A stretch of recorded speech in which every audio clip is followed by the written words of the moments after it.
दोस्तों, मर्यादा पुरुषोत्तम श्री राम का जन्म कैसे हुआ, उन्होंने कैसे माता सीता को रावण से बचाया और उन्होंने अपनी जिंदगी में किन किन कामों को अंजाम दिया, ये बात तो हम सभी जानते हैं।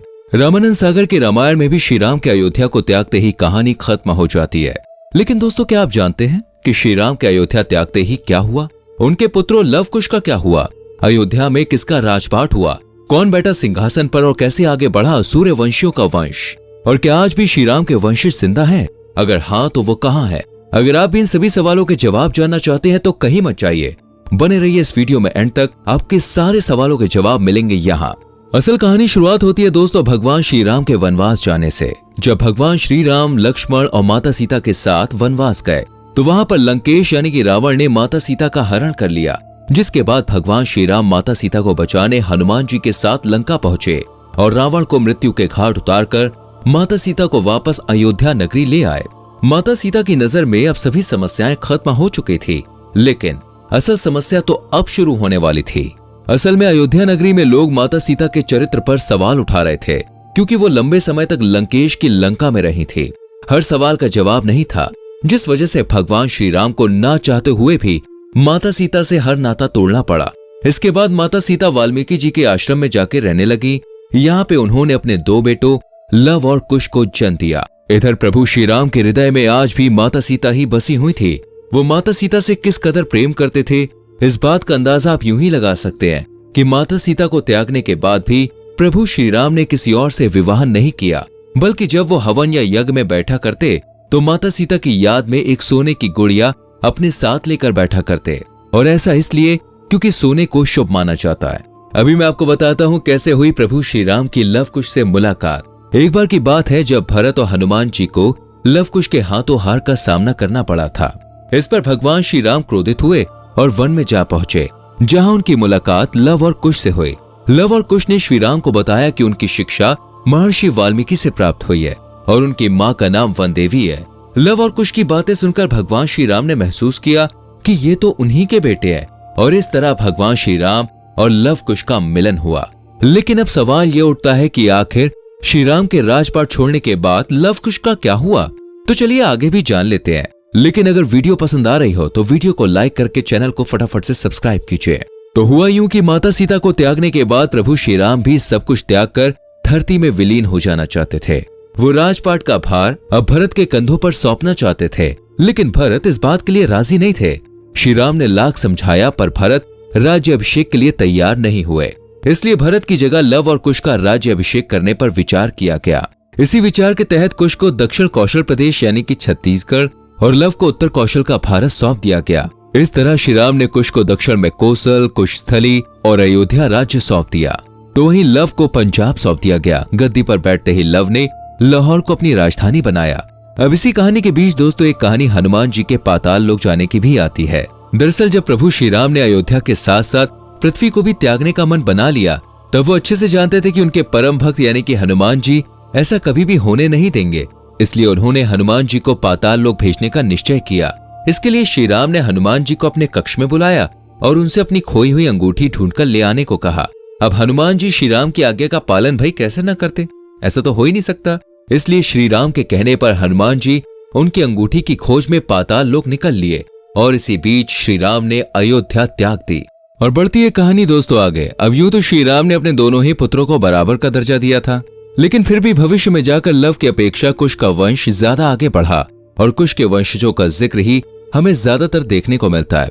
जैसे कुश से जन्मे अतिथि, अतिथि से निष्धन, निष्धन से नभ, नभ से पुष्टरीक, फिर क्षेम मंधवा, फिर देवानीक और बढ़ते बढ़ते कहानी पहुंची सीरध्वज के जन्म पर।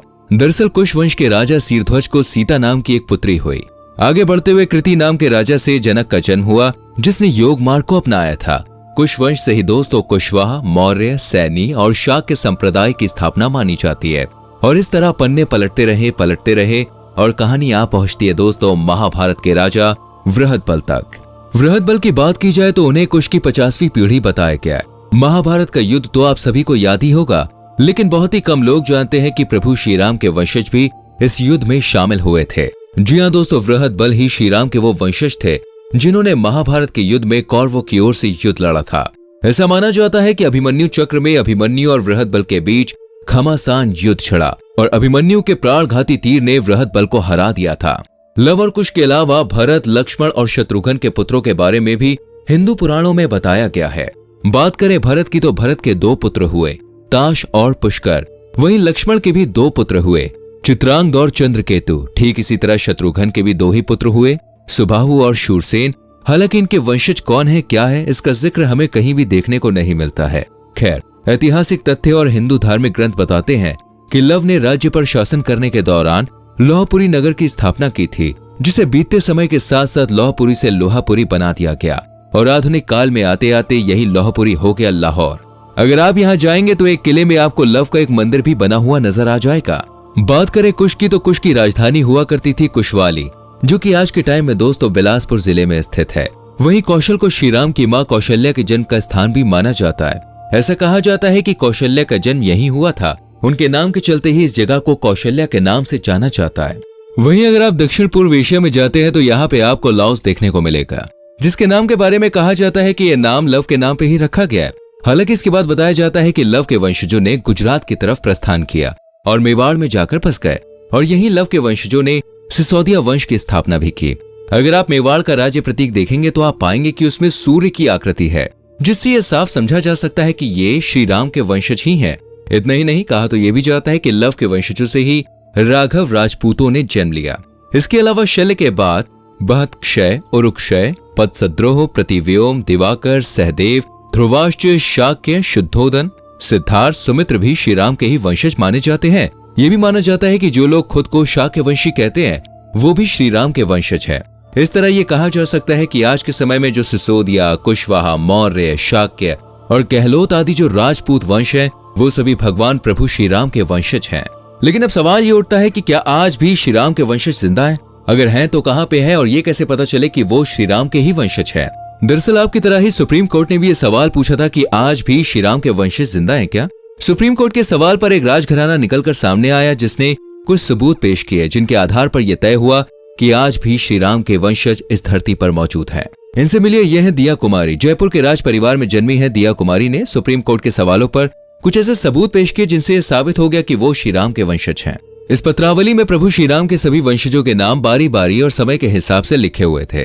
भगवान राम के वंशज के रूप में 289वें नंबर पे वंश जयपुर के सवाई जयसिंह का ही नाम था और इसी क्रम में 307 वंशज के रूप में प्रिया कुमारी के पिता महाराजा भवानी सिंह का नाम लिखा हुआ था।